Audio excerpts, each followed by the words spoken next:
Hello, Out Bosses. Rhodes Perry here, and welcome back to the Out Entrepreneur, a weekly podcast where I get to interview today's most inspiring LGBTQ bosses crushing it in business. On this week's episode, we are back in the studio for another session of our Out Entrepreneur office hours. As a reminder for folks, if you're not familiar, our office hours are designed to support those of us thinking about getting started or growing our businesses by going deeper into some of the themes, topics, and conversations some of the world's best and brightest LGBTQ plus entrepreneurs bring up during our regular episodes that air every other Tuesday. So in between, we have our entrepreneurial office hours where I, along with my faithful sound engineer, Allon will riff and reflect back on all that we continue to learn from amazing out bosses featured on the show. So together, it is our goal to amplify the wisdom of so many LGBTQ plus entrepreneurs and business owners who have shared the best business advice centered around leveraging our rainbow superpowers. So with that, Allon, are we ready for another session? We are ready, and welcome back. Cool. Yes. Well, I am back. I've been traveling for a little bit. I've been at two different conferences. One was the podcast movement, which was amazing. And then the other one was the NGLCC. Every year, so it's the National LGBT Chamber of Commerce. They have their leadership and business conference, and this year it was in Tampa, Florida. So that whole experience really inspired me to focus this week's office hours on the importance of business conferences. So I recognize that many of us entrepreneurs can be turned off by the word conference and often think of these events as potentially a huge waste of time, because we have so many things to do. Maybe it's a waste of money. Really, the reality, though, is that these are opportunities for us to stretch outside of our comfort zone, especially for those of us who are a little more introverted, and have the opportunity to kind of get plugged into your industry or meet people in an industry that you might want to enter, right? So during the session, we're going to talk about how to map out, every year, at the end of the year, maybe we look at the year ahead and determine maybe what conferences we could go to, we'd like to go to, whatnot, and then how to actually plan for the conference itself. So if we've mapped out where we want to go, what are some of the things we want to keep in mind to be prepared once we're there? What do we do once we're there? And then what do we do after, right? So that's where we're going to go.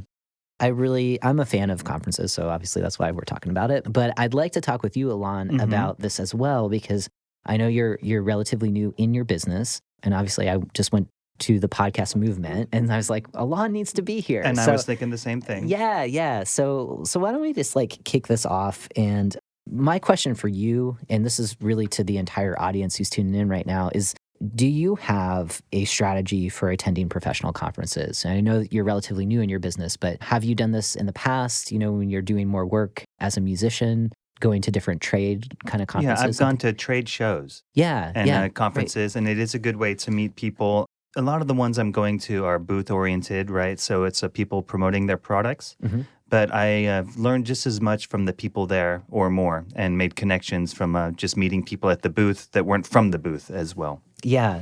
So talk to us a little bit more. So trade shows as opposed to conferences. So I'm imagining a huge convention center with lots of different tables. People are showing their sound equipment, or they're talking about services that they do. In those instances, and the podcast movement was a little bit like that. Obviously they had a huge space. It was near Universal Studios in Orlando. So the hotel was very air conditioned, very freezing, even though it was super hot outside. And it was just massive. There were 4,000 podcast enthusiasts. That's awesome. Yeah. It was amazing. There were people, Lance Armstrong. One of your faves. Yeah, the host of The Move, if you're into the Tour de France, and a fallen celebrity who's kind of recreated his career as a podcast host. He was there talking. There were lots of big personalities. Pat Flynn, who does Passive Income podcast. A lot of business people doing podcasts. So obviously that made sense for the entrepreneur to be there.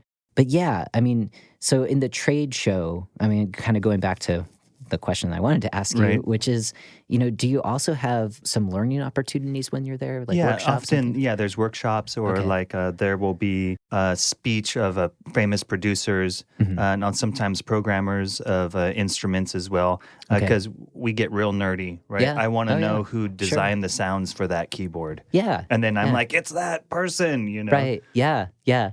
And I mean, I think for folks that are tuning in, regardless of what your industry is, I'm sure that you can think of a business or, a big name in your industry that you would want to meet or have the opportunity to learn a little bit from. And oftentimes, at trade shows or business conferences, whatever we're calling them, this is that opportunity to kind of network and rub shoulders with people who might be, several steps ahead of you. But how quickly can you close that gap if you build a relationship with them? So that's obviously like one of the benefits.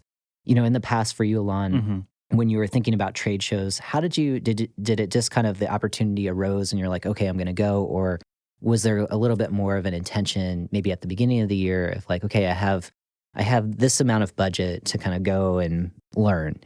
There's 20 different kind of trade shows that I would want to go to, but how did you kind of map out? For me, it's been the ones that are local because I haven't had a budget to go travel around. Yeah. And then there's a lot of repeating ones. So once I find one that I like, I would do that again. And like you had brought up, it's a good way to build community as well because everyone's there with a like-minded purpose. Yeah. And I have met some really interesting people, and I made some relationships with companies that had booths that I actually was able to pursue and I keep a relationship with them as well. Yeah, you hit on something that was really helpful or just something that kind of sparked a thought for me, which is if you're just getting started. So I know that there are a number of folks who tune in and they're kind of building out their business. They're a couple years in. The idea of local kind of opportunities to learn. So maybe you're in a smaller city like Portland, Oregon. Maybe you're in a big city. Maybe you're in a rural community. Kind of looking at LinkedIn, looking at, even meetups sometimes are good places to just kind of see in the field that you're in, maybe there's a skill you want to learn. Chances are there's something locally happening or maybe regionally that's happening. You might have to drive a little bit, but you don't have to travel to Beijing, you don't or something have to like that. Make a super budget for it. Yeah, exactly. And maybe that's where you start just to kind of give it a go. And I think something that we're both affiliated with here in Portland, Oregon is every year NedSpace, which is where the space where our studio is located, they host a podcasting unconference. So if folks are unfamiliar with the idea of unconferences, it's really, the folks who show up are the right people who show up. And in the beginning of the day, there's a really strong facilitator that helps identify who's in the room, what it is that people hope to learn, and then the folks kind of map out what they want to talk about. And rather than having kind of workshop facilitators talk about how to monetize your podcast or how to market or whatever that might be, it's peer-to-peer support. So people can talk about what's worked well and where their struggles are. And it's pretty amazing. That was the first time I was actually introduced to the concept of an unconference. And it was right in our backyard, right? And it happens every year. So rather than traveling to a place like Orlando, Florida for the podcast movement, which is a little bit more of an investment, taking that local approach first of like, okay, did I like learning this? Would I want to travel to kind of seek out other conferences that are similar? That's a good way to experiment. I think that's really good advice. And I like that you brought up the meetups as well. That's something I think I should explore. Yeah, you could.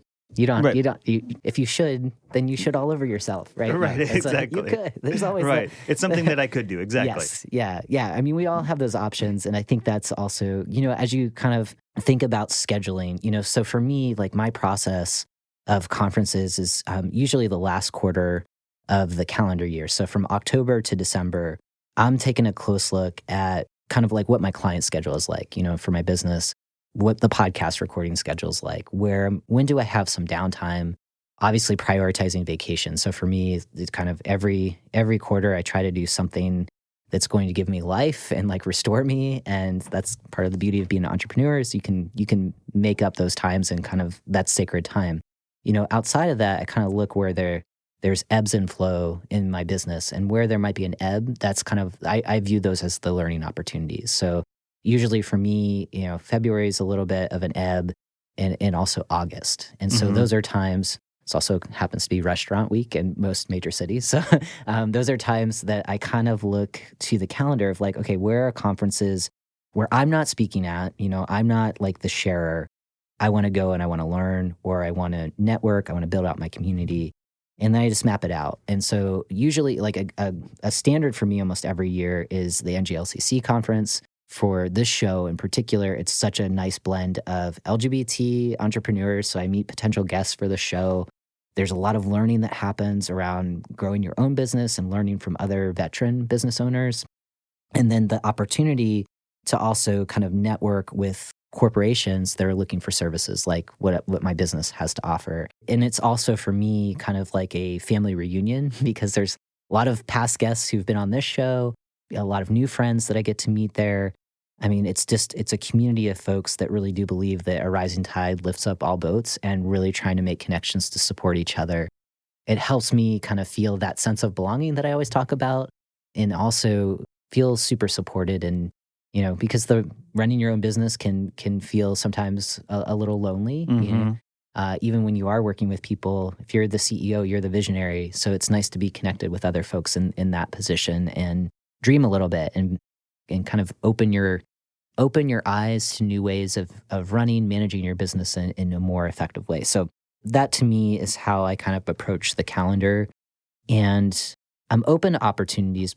I try to kind of carve out a budget so that I can also say no to things that normally I would say yes to. So it helps me be less impulsive. And of course, there's so many things that come my way where I'm like, yes, I want to do that. And then I scale it back of like, if it's not a hell yes, right, then it's probably something that I can consider for the following year if I really want to do it. But that takes a lot of discipline. Right, of course. And then when you go to the conferences, is it a goal-oriented thing for you? Like, I want to accomplish this when I'm there? Yeah, I think that's a great question. So once I kind of map out the conferences that I want to go to, there is a strategy. So for me, I always want to consider my objectives. And I think last week is a good example. So I went to 2 completely separate conferences. The first conference was the podcast movement.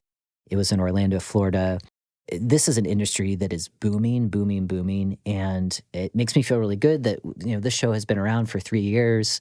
I feel somewhat like a veteran because there were a lot of folks there that were just thinking about getting started. So I'm like, okay, I feel like I know some stuff. But then I talk to people who've been podcasting for, I don't know, since podcasting has been around 2000. It's been a long time. Yeah. And so learning from those folks how they grew their shows, what they did with their shows. And so my main objective when I went there is that I knew that I'm just at the tip of the iceberg in terms of what I know about podcasting and what could be done with this particular program. So when I looked at the programming, then this is part of figuring out what my objectives are.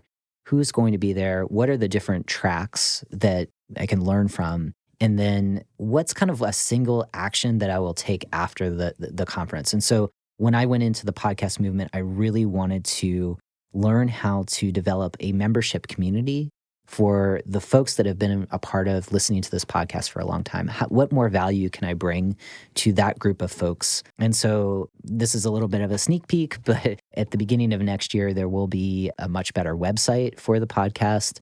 There will be an opportunity to be a member of the LGBT plus community of business owners where we will be doing a lot more peer support. So I know some folks who have tuned in the past and have had the opportunity to participate in webinars like the LGBT Superpower webinar that we did a while back. This is going to be something that's more ongoing and available to the folks that want to show up and support the show in a different way and to try to monetize without diluting the podcast with advertisements that no one wants to listen to. And is that something you've seen done before? Yeah. There's a number of podcasts that are out there now that utilize Patreon was one of the big presenters of the podcast movement. Oh, so cool. Patreon is typically for artists, for makers.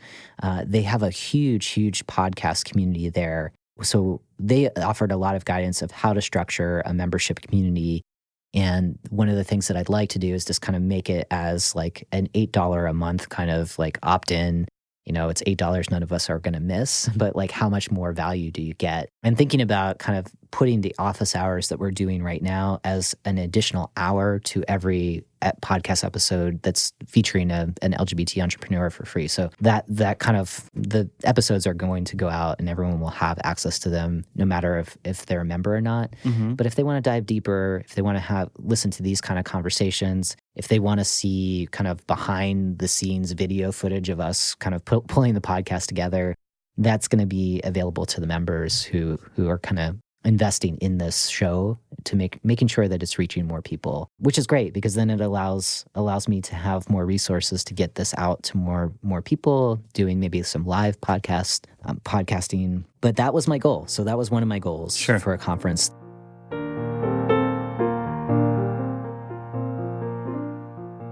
Hi, Outbosses. Rhodes Perry here.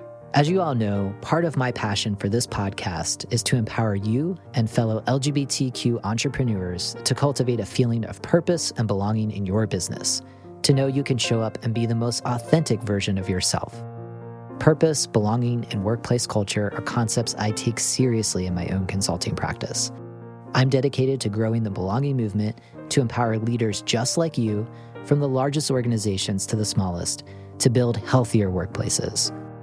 That's why I'm thrilled to share everyday practices you can take to build more inclusive workplaces in my best-selling book, Belonging at Work. The book features some of today's leading diversity, equity, and inclusion thought leaders who share some of their wisdom, skills, and stories to give you the confidence necessary to stitch a sense of belonging into the fabric of your organization. To get your own copy of the book, visit rhodesonamazon.com. There you can find a paperback, Kindle, Audible, and hard copy version of the book. Again, that's rhodesonamazon.com. Together, let's grow the belonging movement.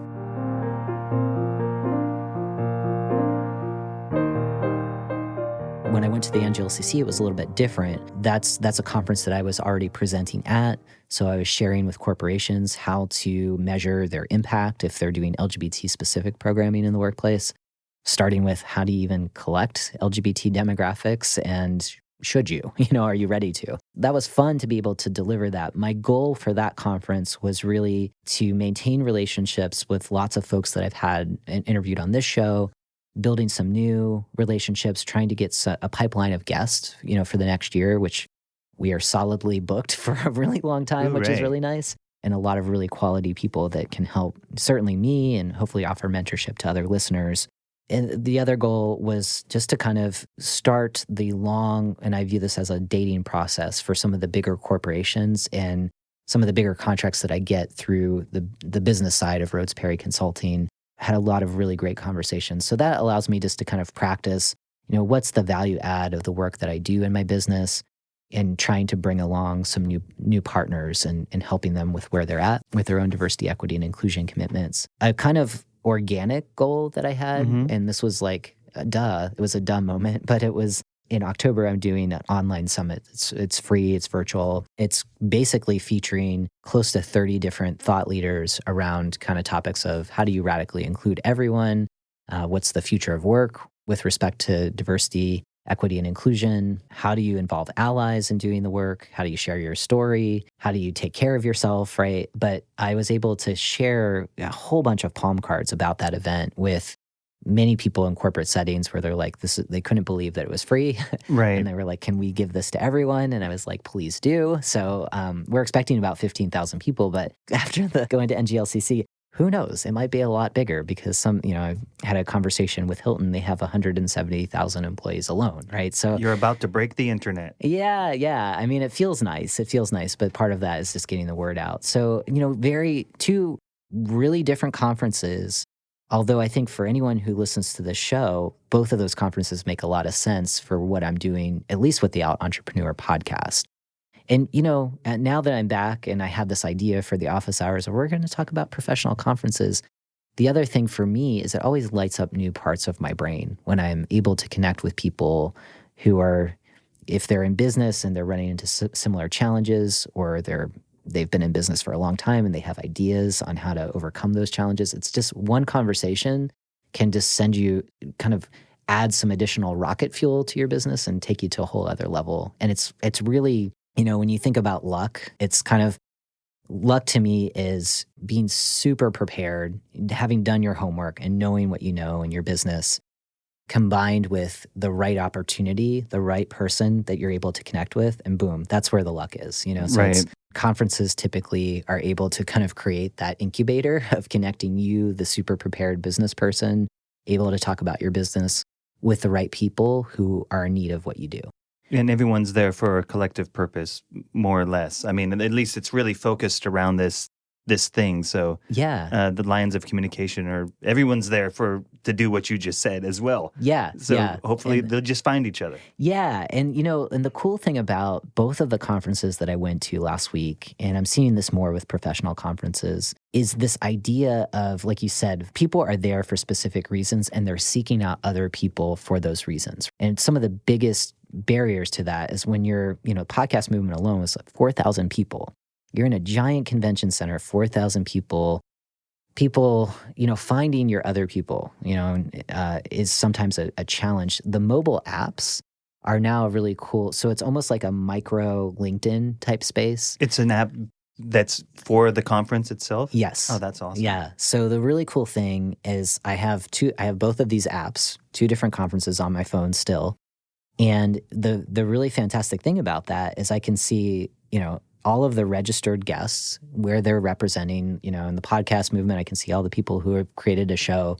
I can see all of the people who they are not podcast hosts or creators, but they have a business that, like your business, they have a business that can help the creators, have a better edited show or distribute their show, market their show, build a membership community, And so if you're really clear on what your objective is, you're able to kind of do a search. For me, I wanted to see membership communities. I wanted to see all the workshops. I wanted to see all the businesses that have infrastructure to help me in the show really take care of listeners in a way that now technology is making possible, right? And making it easier for the host to kind of set up a membership structure and easier for people once they're members to get access to all the additional goodies that the show has to offer. So, and that was made possible through the app. So if I went to a workshop and I'm like, you know what, I went to this Patreon workshop about membership and I can't remember the facilitator, I can go back into the app and they're there until the next year. And I actually think these apps are like time bound. So the 2019 podcast movement app will always be out there. It's not super relevant in 2020, but sure, I still have those contacts there, which is great. And similar for NGLCC. So yeah, I found that to be a pretty nice way of finding your people, as you say. That's brilliant on their side as well, because, the easier they make it for everyone, the more likely those people are to come back. So it's good business strategy for them as well. Yeah. And the thing I'm really enthused about, so this is the other thing, is if you really like the conference that you went to, how do you assess the value of it, right? So this is one thing that you have to remember, that these kind of networking opportunities are a long game, right? So it's not, for me, if I'm handing out a business card, it's really, really intentional because I've made a connection with someone. I really believe that there's a need for follow-up, and I'm committed to making that follow-up. Whereas I have encountered people who have gone to conferences like the NGLCC conference. So it's a business chamber conference. And they view it very much as, it's quantity. I'm going to hand out as many cards as possible. I don't remember any of the people who I handed out my card to. They have it, so now they know about me. And of course, they're going to go to my website.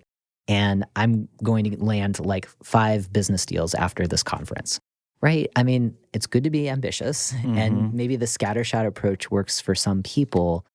I guess I just take a different approach about meaningful relationship building and intentionality, because the scattershot approach, I think, ends up being frustrating for some people. And then when they think about, was this of value, if they didn't immediately get a lucrative contract with a giant corporation, it was a bust for them. And I guess I just take a different approach to that. That makes sense. And it seems like, it's more likely to have some, that interaction will turn into reaction and something will happen. Yeah. One of the things that I think about, the first time I went to the NGLCC conference was right when I was getting this business started. So it was about 4 years ago. I think it was in Palm Springs. And I went to this orientation, and my book publisher, Jen T. Grace, was facilitating for newbies, this is what you need to know about this conference. And one of the pieces of advice that she offered that I thought was really, really helpful was just remembering that this is about relationship building, and it's the beginning of a longer conversation. So if your expectation is to sign a contract right after the conference, it's probably like trying to manage expectations that it's the beginning of almost like you're dating someone. So it's like you've got to start with the foundations. You got to start to get to know people and be patient with the process. And so I trusted her on that. And fast forward 3 years from that particular conference, I met someone who was with a very large corporation, and they remembered what I did because we had a really good conversation about how I entered doing the work. And she had invited me to be a keynote speaker and to kind of put in a bid for that. And so I didn't anticipate that would happen when we did a walk and talk in hot Palm Springs outside of a hotel, but it did, so it does work. It's just, anyway, that's one of the ways that Right, it's the putting yourself out there as well, Now, I have kind of a question for people that are starting their businesses. Are there ever any sponsorships for people? Like, do they have it like, if you can't afford it? Yeah. Yep. Yeah, that is a great question. So certain conferences and these are conferences that care about diversity, equity, and inclusion. They recognize that there's certain barriers that some folks getting started in business have that other people don't, right? So if you are starting up your own business and it's based on sweat equity, meaning like someone has not given you massive amounts of startup funds, like millions and millions of dollars to develop this tech app, then it will be harder for you to kind of develop a budget to network and learn and rub shoulders with people who can lift up your business and take it to the next level. So an example, NGLCC, so it's the LGBT Chamber of Commerce. They have an initiative right now because they recognize that trans folks, in particular trans folks of color, experience some significant barriers to just employment and economic opportunity alone. So really trying to kind of reduce some of those barriers by encouraging more folks with business ideas who are from these communities to get certified through them and get wrapped around with as much support as possible. And so in doing that, they want to get businesses certified. So in order to get certified, right, it costs money, it takes time. So they've waived the certification fees for certain businesses that are trans-owned that may have some substantial barriers. And they also offer scholarships to those businesses that get certified to come to the conference. And so I actually met a couple of folks that I'll have on the show. I'm super excited about them, so I'm not going to give too much away, other than I was really delighted to hear that they received a scholarship to go to the conference. They received a waive of the certification fee to be recognized as an LGBT-owned business. And they're off to the races, the opportunity to have a pretty substantial fee for the conference itself to get certified as a business. All of that money is a savings to them, and they're also able to connect with people who really like people like me. I'm excited to get their message out to the world, and so that's something to look forward to when they're on the show in the fall. But yeah, so some conferences do that, but I think those are the conferences that have the eye to, okay, we've seen the same people who've been here year after year after year, and we have commitments to diversity, equity, and inclusion, and we're not seeing that reflected with the folks who are showing up. What can we do to change this up? So I think with this particular program, it's sponsored by a couple of corporations that have really gone above and beyond for trans people in particular. And I'm not so sure. I'm super familiar with the NGLCC conference. I'm not as familiar with the podcast movement conference. So that's something to look into. But yeah, it's hit or miss, I think. Right. Yeah. So if someone was interested in starting to go to conferences, maybe a good thing to search for. Yeah, it's a good thing to search for. The other thing that can help reduce or waive your conference fee, if that's a barrier, is if you have something to share. So usually conferences will put out a proposal for speakers. You can compete to be a keynote speaker where it's often paid. If you're just getting started and you want to kind of showcase your authority, there's also workshops that you could speak during, and you can put forward a proposal. Those workshops, typically you're not being paid unless it's a pretty massive conference. So if you view like you want to go to a conference to learn and you have something that you can share yourself, then yeah, I think like submitting a proposal to speak is a good idea if you want to save a few bucks and get yourself out there in front of people. Oftentimes that's a great way to make connections because people will come up to you after and say, hey, Allon, really awesome talk on editing podcasts. My mind is swimming. I'd love for you to be our editor because I don't want to do that. Or sure, I'm in the deep end. And right. Or I was doing it like that and I saw how you did it. And yeah. Totally different. Exactly. So you can kind of showcase who you are. And then at the same time, you can go to other workshops and learn at the same time. So it's a little bit of like, if you're growing, give back. And there's ways that those particular conferences will honor you. And if you're just getting started, there's certainly scholarships or sliding scales for certain conferences, not all of them. There's definitely a few conferences I would love to go to. It's a little bit still of a sticker shock of like thousands and thousands of dollars. And I know that some of them are worth it, but it's also kind of budgeting each year and really seeing of all the conferences you want to go to, where are you going to get the most return on investment? And so it's a business decision. Sure. And you can write off this investment as well, I would imagine. Yeah, you can write it off. And, I know we've had Jack Sweetley on here a couple of times about some of the tax changes, but still, for education purposes, it's certainly a write-off if you're itemizing your business taxes, and it's worth it. And travel as well. So food. So nice. Yeah, it's and it's, you're nurturing yourself, you're growing, and you're developing professionally. Yeah, I definitely am a lifelong learner, so conferences to me are where it's at.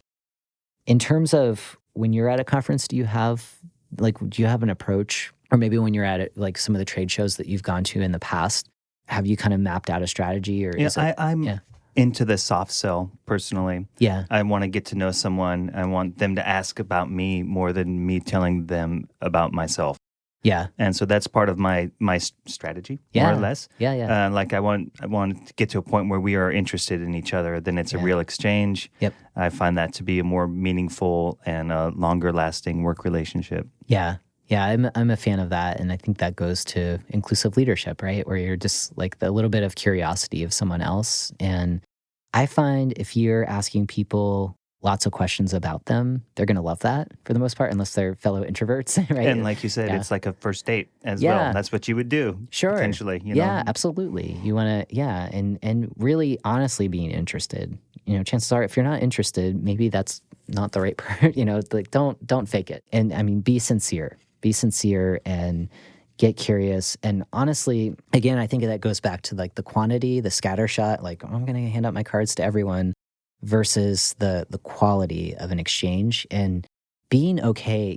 I think that's one of the things at a conference is if you're, you plan out, I want to do these different workshops, I want to talk to these people during these times.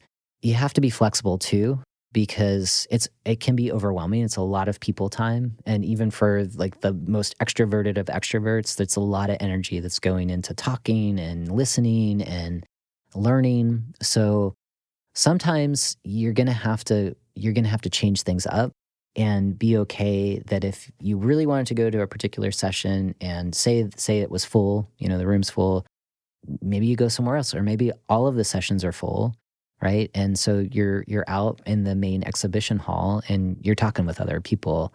You're meant to be there, and that's okay, So don't be too rigid about the plan that you have. I mean, it's very good to have a plan going in, because you don't want to be haphazard. You don't want to drift. And sometimes plans change and you have to be okay with that. And also sometimes your energy levels change. So you might be super excited and super enthused and you go to 5 workshops in the first day. The second day rolls around and you wake up and you're exhausted. Give back to yourself too. So sometimes, the conferences that I went to, they had yoga in the morning. I love it, and meditation. So it can ground you a little bit before you're back out there, talking, listening, learning, rinse and repeat, right? I mean, it's a lot of that. So you gotta pace yourself. I think there was a time or two where I met some really good people, and we actually just didn't fit in the end. Yeah. And I kind of said no. Yeah. Like, would you be interested in doing this? And I'm like, I think you don't say, no, I'm not. You say, I think you could find someone else that would be better for you in this situation. Yeah. And that goes back to, finding your no and being okay. And I think the really cool thing, when you're building relationships and say, like in this instance, you have a really good rapport, not the right fit, kind of going through the Rolodex in your mind, or like the people that you know in your mind, of referrals, right? So if you can be a resource that provides really solid referrals, you're still kind of top of mind, right? As someone who is trusting, someone who is sincere in building a relationship and resourceful, right? So I think that's always a good idea.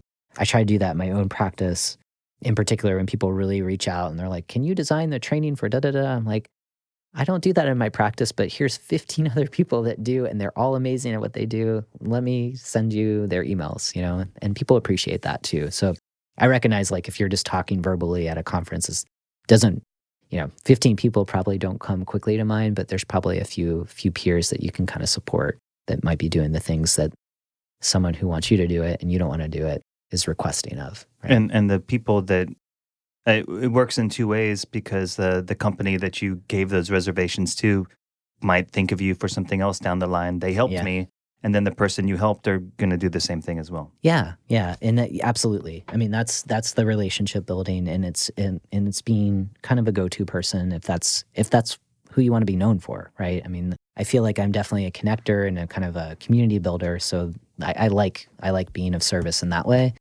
That's not everybody's thing, right? Sure. And you don't have to do that, but that's one thing that I've found to work really well, and just, really building sincere and authentic relationships, which is definitely in alignment with what I try to do in my business.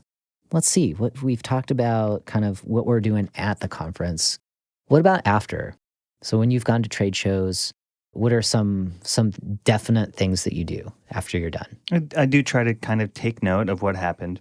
Mm-hmm. And I'll write it out sometimes as well. Like, this happened, or even I met this person, I saw this person do this thing that was of interest to me. Might like to pursue that side. Yeah. And of course, I connect with people the next business day. Yes. Yeah.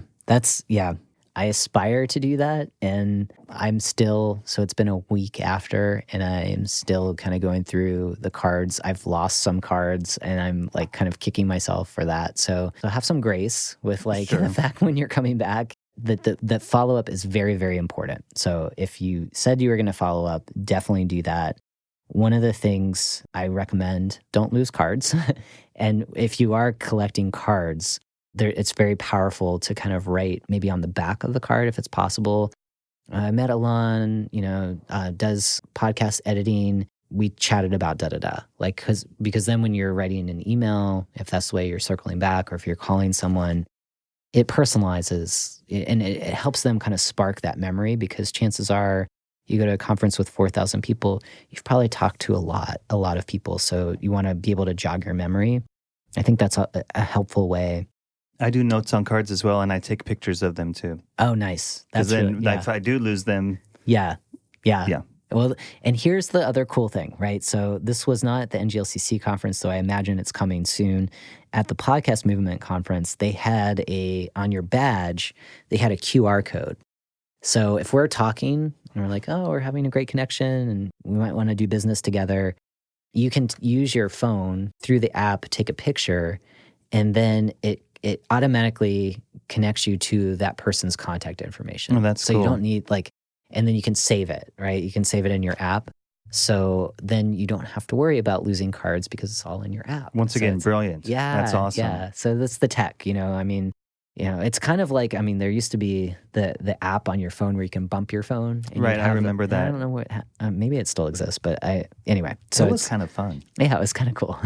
So yeah, I think that kind of follow-up is really important. You were saying something about kind of like digesting what you learned. And I always kind of say it's like a brain dump. Mm-hmm. It's kind of like writing out. And I find like the plane time, if you're traveling somewhere, you're flying, if you have that opportunity, I'm a big journaler. So I kind of go through the workshops I went to. I often take notes, so I'll read through the notes of what did I learn in this workshop. And I try to have one concrete action that I know that I'm going to do, other than kind of the follow-up with different people that I've met.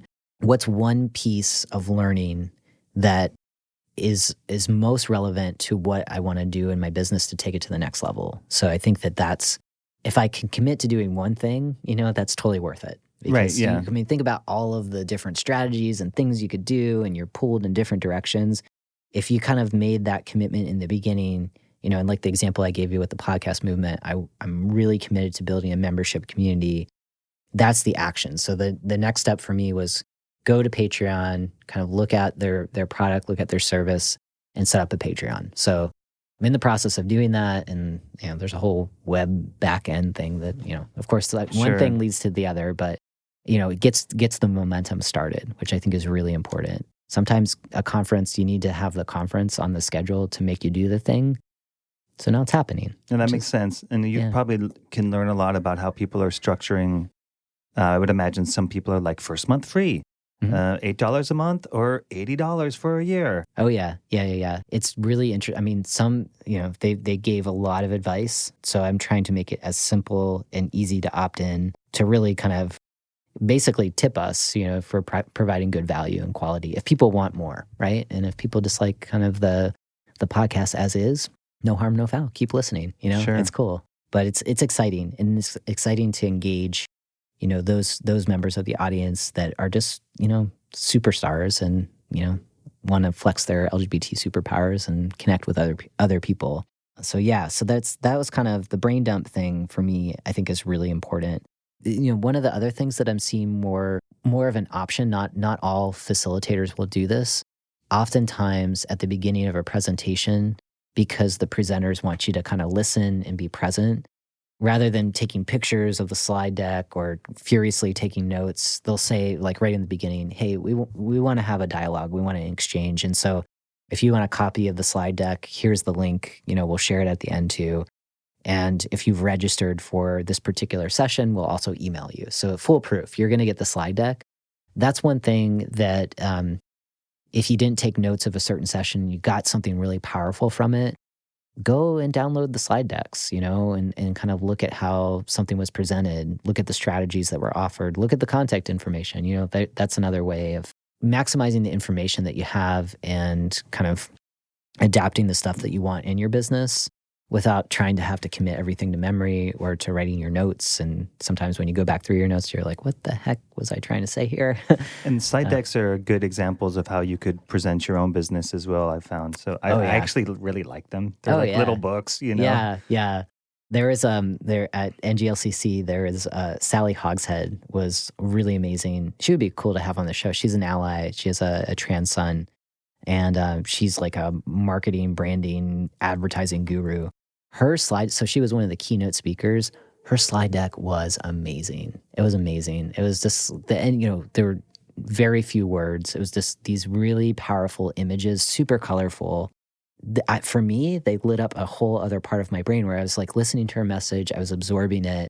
And as the experience, as someone in the audience, there was like an emotional response to some of the pictures. So it helped me, I often do presentations. I'm like, okay, I have to remember this. Right. And then people are focusing on your spoken word as well instead of reading something. Exactly.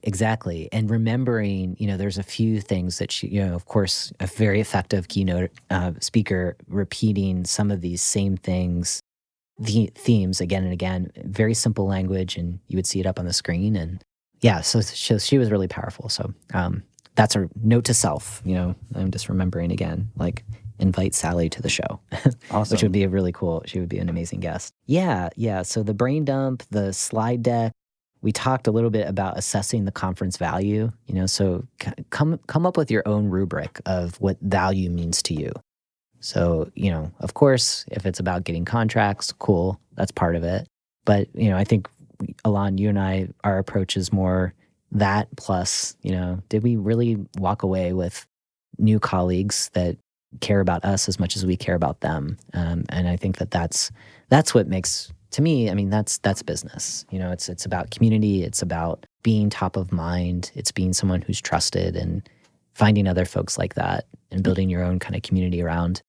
It's sustainable that way as well. Instead of like, I'm just going to blow out everything, it's like I can... Yeah. And, an example of that is when I got to the first conference, I saw a couple of friends that I didn't even anticipate being there. We were chatting, and it was at the very end of the day. And there was a conference participant who came in, and he was very flustered. And he was like, okay, where is everything happening? And we pointed him in the direction of where everything was happening. And he was like, thank you so much. And he handed all of us his card, and he just walked away, and it's like, I would like to know you. Thank you for your card. I can look you up. And maybe that was a strategy, He was a speaker? No, just a participant. Right. And, that was his style. But I think his goal was like, hand out all the cards and then my job is done. And so unfortunately, I lost his card. So, and I didn't remember his name because he didn't introduce himself. Right. So maybe it's better in that case to thank you so much. I hope to see you soon in the conference. And then there's a good chance you're going to run into each other. You would have remembered the person in that case. Yeah.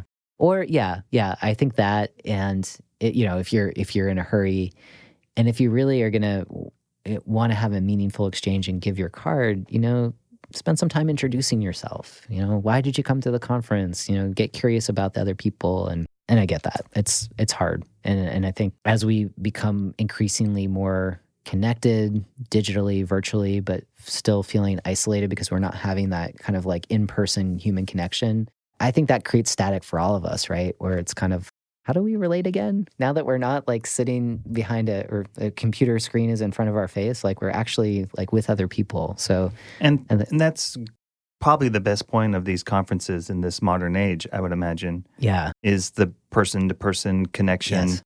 Yeah. And the hive mind that happens there. Yeah. I 100% agree with that. And I think that's part of what gave me so much life last week was this like, it's so nice to connect with other people and people that are passionate about, creating podcasts or building businesses and living a rich life, on top of that, outside of doing all of this fun stuff, it's like you're also living your life and talking about the things that you like to do when you're not working, right? And sometimes you don't get that if you're planning like a 1 hour, video conference call. It's just like, okay, this is our agenda and we have an hour. Yeah. And that's it. And you're not really connecting. So, well, that's inspiring me to want to go check some out. Of course, I was interested in the podcast one. Yeah. And I think I will search around what's out there. Well, I definitely think we should take this show on the road in Dallas next year. So I will be, so this is for the audience, I'm not even in October, November, and December, but for sure, I will be at the Podcast Movement Conference next year. I learned so much. It was just a different group of people. It was nice to represent this show. And I was able to connect with other LGBT hosts as well. Obviously doing very different things. We had some past guests on this show, the Big Gay Fiction podcast. That one's pretty popular. Oh, yeah. I haven't listened to it, but I know it by name. Oh, it's great. Yeah. So those guys were there. I met Lesbian Latter-day Saints, a show about obviously ex-Mormons who, centered around lesbian women. And but it's interesting because they're at this crossroads of kind of LGBT community and then folks who have survived less than stellar kind of organized religious communities that have not been so accepting. And I would count myself being in there as I'm an ex-Mormon. Recovering Catholic, right? Yeah. So there you go, right? So they were awesome. Heather Vickery from the Brave Files was there, so we caught up. Yeah, there were a number of guests who've been on the show that were also at the Podcast Movement. But that's so cool because there's probably someone representing their podcast about muscle cars there as well. Oh yeah. So that is it was real diverse. Oh yeah. And that's the kind of the podcast, it is a movement, right? And lots of different voices are out there and more people are sharing their stories and it's a nice counterbalance to the well-crafted stories that we get through mainstream media outlets. So I really appreciate it. I'm definitely going to be back at that. I'll definitely be back and involved with NGLCC. And the few other conferences, I'm still kind of like thinking through, balancing out conferences that I'm speaking at. So, that's a full starting a conference. Yes, that's the Belonging Network. You're on your virtual way. Summit. Right? Yeah, one day it will be an actual summit. So I'm excited for that. But one small step at a time, and it's a lot of work. So anyway, I think, this was helpful for me. I hope for you, Allon. It was. I hope the guests that are the guests. I hope our audience who's listening, as always, I hope you're enjoying this. And thanks everyone for tuning in. As always, it is a pleasure connecting with you and chatting with Allon about the things that we think about in our businesses. And like with the regular episodes, you can find some show notes with resources specific to what you need to know about how to plan out your conference schedule. So we'll have some tools and some articles there.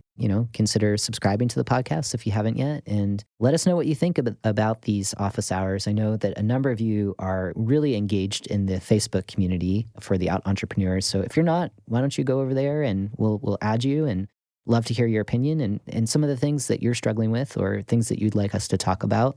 We're always looking for new topics and content ideas, so we will go there if you challenge us to. And as always, keep being your authentic selves 100% of the time.